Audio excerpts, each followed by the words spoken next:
সবাইকে নিয়ে আমরা একটা মতবিনিময় সভা করবো।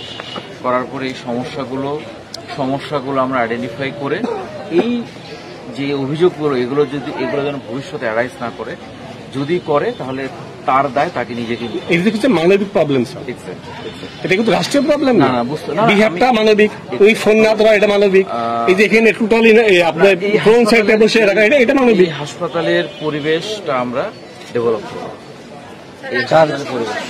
যেমন আমাদের ডাক্তার সমস্যা, সেটা তো রাষ্ট্রীয় সমস্যা, সেটা বাদ দিয়ে বাকি সমস্যাগুলো আমরা কতদিনের ভেতর সমাধান পেতে পারি? এটা আসলে এটা একটা সমস্যার ব্যাপার। তবে আমরা সমস্যাগুলো নিয়ে কাজ শুরু করি। কাজ তো শুরু হয়নি, শুরু হলে এটার আপনারাই বলতে পারবেন যে পরিবর্তন হচ্ছে কি হচ্ছে। আমি আরেকটা এক্সাম্পল দিই আপনাকে আমি স্যার, এখানে ওই যে নার্স রুম যেটা আছে স্যার, নার্স রুমের পাশেই কিন্তু আপনি এই পরিত্যক্ত সুচ, স্লাইন, অমুক তমুক এগুলো রাখা হয়।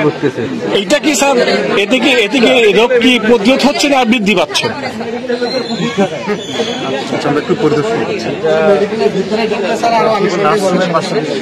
নার্সরুমের পাশে পরিত্যক্ত সুচ, ইউজ করা সুচ, সিরিজ, স্লাইনের যে পরিত্যক্ত ব্যাগগুলো স্যার ফেলা হয় স্যার, এতে কি স্যার মানে রোগ প্রতিরোধ ক্ষমতা বৃদ্ধি পাচ্ছে?